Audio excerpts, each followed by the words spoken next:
Hi lovely people! Welcome to the start of a library reading vlog. Dooby dooby dooby dooby dooby dooby dooby dooby dooby doo.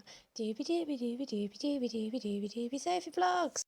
The Scottish flag is behind me because I'm recording this on the day that's the anniversary of the Declaration of Arbroath. And we have a lot of flags in my house, and when it's like a day, we like put a flag up and we try and do something like eat something or like celebrate. So this is not actually related to this video. I just couldn't be bothered to take it down and put it back up. What this video actually is I sorted out my library card. To cut a long story short, I used to use my library a lot, as you all know if you used to watch my video a few years ago. After, library shut in lockdown, then we moved house and I wasn't near a library anymore, etc. It's gone on for so long that my library card has deactivated and only the one that was linked to my virtual library account worked. I've started playing squash as a fun new hobby. And where I play squash is right next to a library. So I was like, I'm going to sort this out. So I have a new library card. Unfortunately, I have lost all of the stuff that was connected to my old library card. So I lost all of my holds and my active loans for the audiobooks I was listening to. But that's fine. I can build that reading list back up. I have gained access to the network of libraries. Where I am in the southwest, like all the libraries are connected. So you can request stuff from any library in the network and they will bring it to you. So I only have one library book out so far that I thought I would talk to you to start with. But tomorrow I am going to pick up, I think I've had 4 delivered and I think there's 2 more in transit. I got a bit excited. I added all of my... I went through all of my Goodreads to read shelf and I added all the ones that are available onto my library wish list and there's like 178. So that's nearly 200 books I won't be spending money on. Exciting! The first book that I got out from the library that I've actually already read, so I thought I would talk to you about it now, is 8 Lives of a Century-Old Trickster by Mirinae Lee. This came onto my radar in 2024 because it was longlisted for the Women's Prize. I couldn't really remember a lot about it, to be honest with you. I really got very excited about being able to use the library again, and I made sure that I reserved one that was just in my local branch, so it would be there when I went. And that's what this one is. What the plot setup of this is that initially our main character is a woman who works in a retirement home and her husband has left her. She's feeling very vulnerable, and so what she starts doing is she channels her energy into helping the people in this home write their obituary, with this idea of people will feel less anxious about what is to come if they know that there is an obituary that reflects them, that captures them. So she gets people to sum up their life in 3 words. But one day she starts talking to a woman about this, and this woman is like, 3 words isn't enough, I need 8. And she gives this string of 8 words that's very intriguing. And then the idea is then this woman is telling our main character about her life story. Except it's not done in a chronological order, and the form that this ends up taking is that it's split into sections, and for example the second life, and then you get the date, the year that this life is set in, and then you get essentially short stories. And as you go through, you realise that not all of these stories are told from the perspective of this woman whose life we're exploring, and initially it's unclear with some of them how they relate to her, like who is she in this story, and then subsequently how do all of these stories connect? One of the earlier stories we get, the perspective is a young boy, and so immediately you're like, well, this can't be this woman in the nursing home who's narrating us.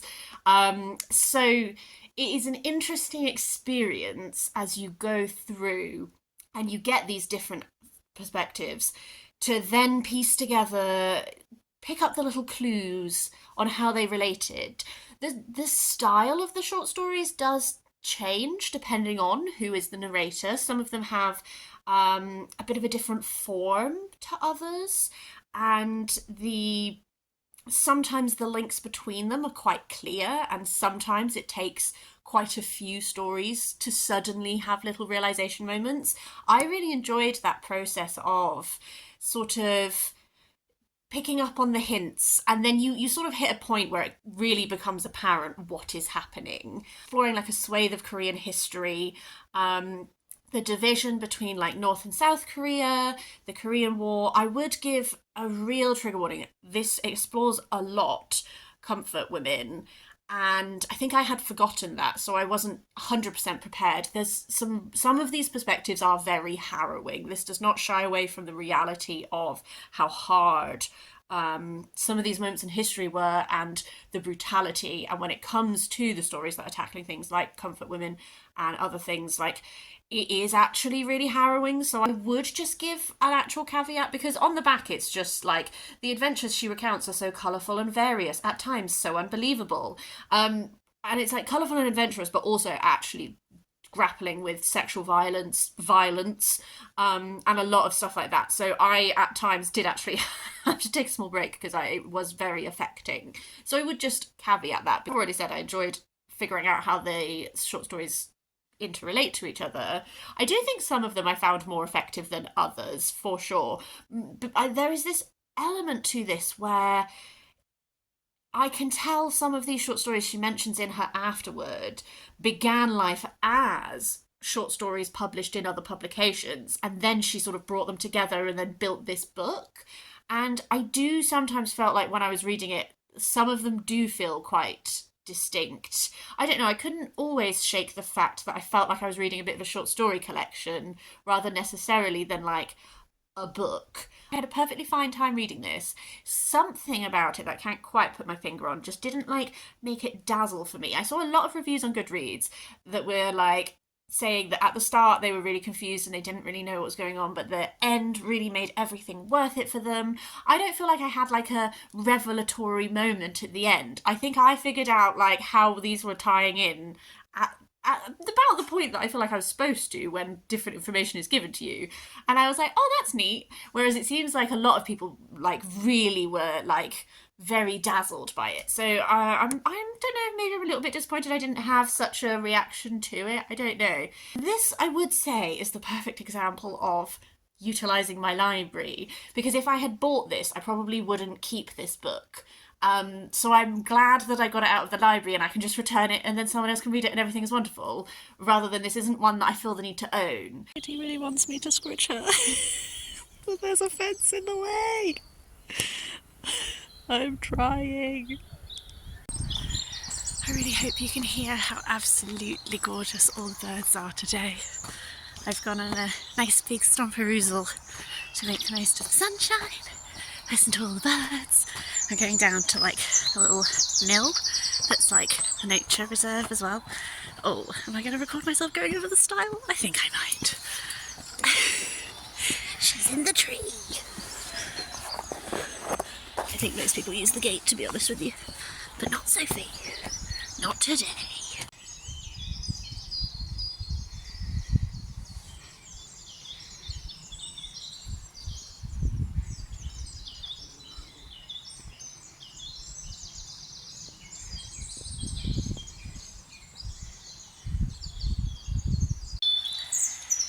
I'm going to sit by the river and I'm going to read a book for a bit.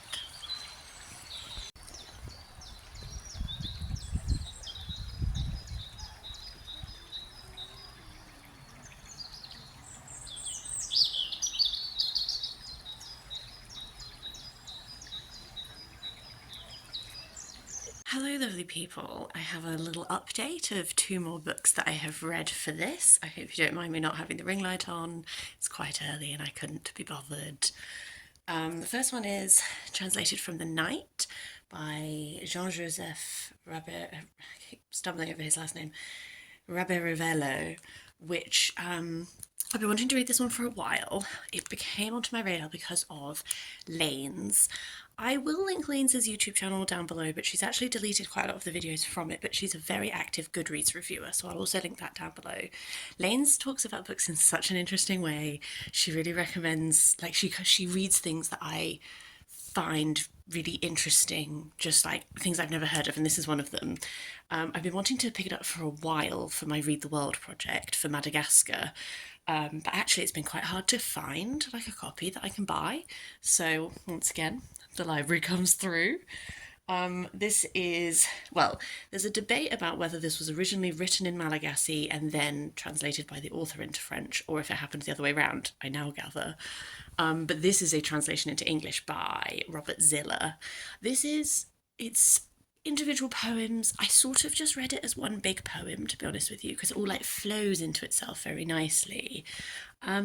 It's really beautifully written. As an example, I lift my head, the poem begun in my head. Your eyes blink in the azure, and I call them stars. Like there's a lot of celestial imagery in this. There's a lot of stars. There's a lot of plants that I'm assuming are native to Madagascar, like flowers and greenery that's referenced. There's a lot of really like luscious nature imagery that is referenced. It's very reflective. I found myself really like I did read the introduction that talked about his biographical, his life, and he's an interesting poet actually because he was passionate about writing in Malagasy and all of that kind of thing, but he was sort of just before the Negritude movement, but he very much is like classed as representing a lot of what that movement represents, and he also represents like he's one of, it says on the back, he's considered Africa's first modern poet, and influenced by surrealism. I didn't get so much of the surrealist influence in this, I have to say. I wonder if that might affect some of his, I think this is some of his later work, so I wonder if that might be more heavily present in some of his earlier work. Suffice to say, it was an interesting poetry collection. I wish that there was more writing about it. I like went online to do some research to be like, oh, you know, like how are people interpreting these? Because there's your poetic interpretation, and then it's like, actually, like, given what we know about him, are there interpretations that like maybe are more, maybe he's spoken about what these poems mean, that kind of thing, but I couldn't really find anything. So an interesting poetic dabble. Counts towards my Read the World project for Madagascar. I had an interesting time, and woohoo for the library being able to source me books that were actually quite hard to get in the UK. After that, we have a big non-fiction, and I don't know how I'm going to be able to hold it and the phone at the same time. This is Indigo, Egyptian Mummies to Blue Jeans by Jenny Balfour Paul. I wanted to read this one because last year, I talked about it in my birthday haul, last year I did a shibori workshop. Shibori is a Japanese resistance dye technique which involves stitching different patterns into fabric, and it was specifically the one I did was then indigo dyeing, so I did some indigo dyeing and it was really interesting, and this was actually one of the books that was on the shelves of the woman who ran the workshop. She let me take a picture of her bookshelves and some of the books she had that I thought were interesting my library has. So this is a big British Museum non-fiction, and again I didn't actually want to buy this one because these are quite expensive because they're like the big informative British Museum books. This is a sort of a potted history of indigo. So from when it began being cultivated for dyeing techniques, and like the role indigo had in society, in different cultures at different points of time, the practicalities of how does one grow indigo, how does one dye with indigo, the symbolism and the meaning that indigo has in different cultures, and then also this shift to synthetic in more recent times, but then following on from that, in even more recent times, the shift back to indigo. I won't talk that much about this one because I don't think I actually have that much to say, insofar as I thought it was a very thorough and interesting history of indigo the plant, indigo the dyeing technique, etc. It kind of answered a lot of the questions I had following the workshop, because the woman we did the workshop with, when she was talking about shibori, she was like super, like shared a lot of resources and that sort of stuff. She didn't actually really share with us how you do how you make the indigo dye pot and everything. Like we talked about the oxidizing reaction and like all that kind of thing, but I had lots of questions about indigo as a plant, so this did answer a lot of them, so I'm really pleased with that.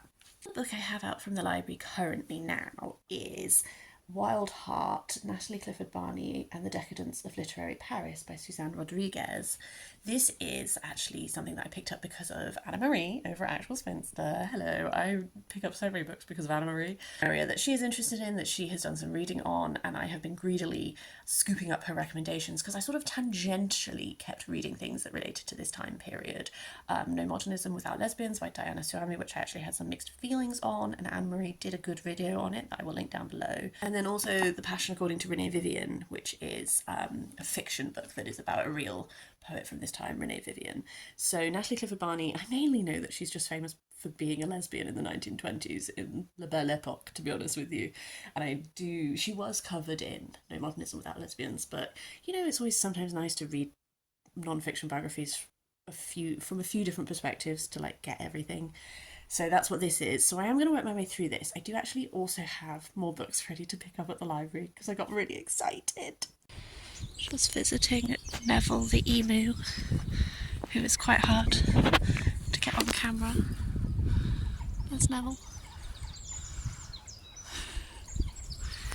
And we got some little pigs. Can you see the little pigs? Piggy, little piggy. Here we have more emus living in beautiful harmony with goats and emus. And there's a big sheep over here. I don't know if you can see it because of the sun. And then there's some little ducky geese. Oh, the emus are making noises and I don't like it. Little bantam chickens. Having a little drink. Having a little chill. There's a few sleeping on the grass. Little chickens. Yes, have a little drink. Refresh yourself. Look at these little flared boys. Ladies, sorry. Ladies. Hello, ladies. Hello, friends. Oh, they're all coming to say hello. I don't have anything for you, I'm so sorry. We also found little Sebastian. He lives. Little Snuffleupagus, little pig. Oink oink. There's another one over there. It's distinctly wetter than my last update.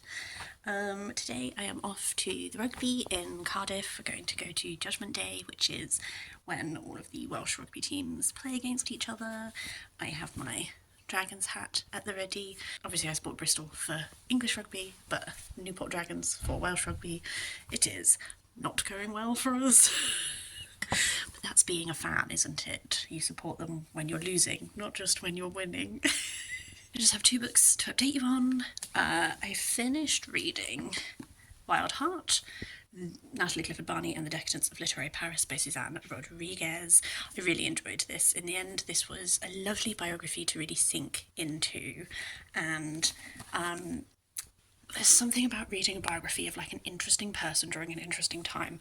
Natalie Clifford Barney was born in the late 1800s. She died in 1972. She was like 96. So she across such a broad amount of time. She was a poet during La Belle Époque. She had these like literary salons where lots of like very famous names met and talked. What I enjoyed about this biography is a loving biography of Natalie Clifford Barney. Like, you have to like someone to really write a biography about them or be interested in them, but not afraid to examine her failings in depth. When I read No Modernism Without Lesbians by Diana Suami, it jumped across the entirety of World War II, and I was like, what's up with that? And then I went on Wikipedia and I realised that it's because Natalie Clifford Barney wrote some very anti-Semitic things, really took at face value a lot of propaganda because she spent the Second World War in Italy. She really did not interrogate the messagings that people were given and that kind of thing. And whereas this went into a lot of depth on that and looked at the contradictory elements of that, because Natalie Clifford Barney had Jewish heritage. Like, it really examined that. It examined the way in which, in her love affairs, she was sometimes cruel, sometimes capricious, that kind of thing. But it also celebrated what was great and momentous about her. I really like a biography that is not afraid to grapple with contradiction and not afraid to delve into the complexities of a person. That's why, would I have really liked her in real life? I don't know, but she's an interesting person to read about, and I liked reading about her in like a full-fleshed engagement kind of way. So that was good. And then I also finished A Better Tomorrow, Life Lessons in Hope and Strength by Mina Smallman. I saw Mina Smallman giving a talk on the telly, because she, as part of her role in life, has been as a campaigner because very sadly 2 of her daughters were killed, murdered, and she, as part of those investigations, so she is partly a campaigner for eliminating violence against women, but also as part of that some stuff came up about how the Met Police had handled the case and some really abhorrent things. So she also has become a campaigner for police reform. She also has had an interesting life in general. She was a teacher for a while and also has been a priest in the Church of England.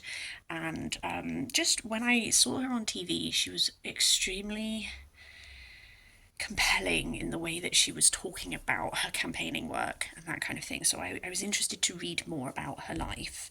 I would give some massive trigger warnings for this, not just to do with the topics I've already mentioned, but also because she had quite a difficult upbringing herself. Her mother, her parents were physically violent towards her, emotionally negligent, that kind of thing. So I would give massive trigger warnings, but I did really appreciate reading this. I haven't rated the Natalie Clifford Barney biography was a 4-star read for me. This I'm not rating because I don't want to rate this. What I gained from it was this insight, this appreciation of the fighting spirit this woman has.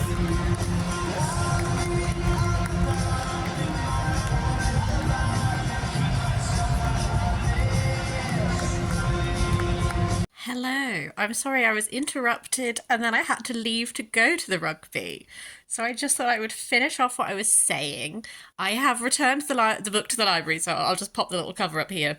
What I was about to start saying, I believe, was there was an element of this book that reminded me of Mallory Blackman's autobiography, partly because they both were teachers, and there was a lot of really fantastic discussion on the universal value of certain things to kids, like access to the arts, and also like a recognition of the ways in which, depending on your background, sometimes your teaching imparts messages to you about things that are and are not appropriate for you, like, and then really interrogating like why we give those messages to kids and then refusing to pass that on. I felt like there was just an aspect of that section when she was talking about her teaching career and everything that really reminded me of Mallory Blackman's autobiography. I really respected a lot of the points she was making. There were a few details, like there's a whole chapter that is about like supernatural experiences that she has had and performing exorcisms. Was it exorcisms or was it? No, it was a house blessing, that kind of thing. She sort of lost me a little bit there. But I think the main drive of this book is about this horrific experience and then coming out of that and really using your life to enact change and to highlight where missteps have been made to then try and make sure that other people don't have to go through what you go through. And I really respect that. The book I am currently reading is Blood's Game by Angus Donald. This is one which I saw, I'm going to say maybe 2019 on Olivia Savannah's channel, Olivia's Catastrophe. It's based around Captain Thomas Blood, who was a real guy who existed during the time of the Civil War in England.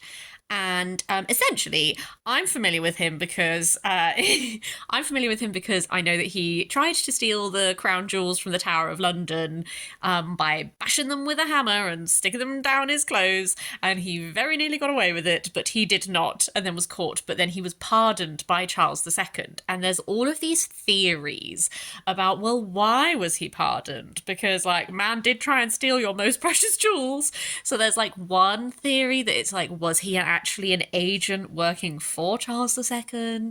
There's just other theories as well. This is based around him. The actual main perspective character is one of his sons. I think probably this son is a fictional creation for the book. He definitely he it seems like he's very much being written that I think maybe he has Asperger's, that kind of thing.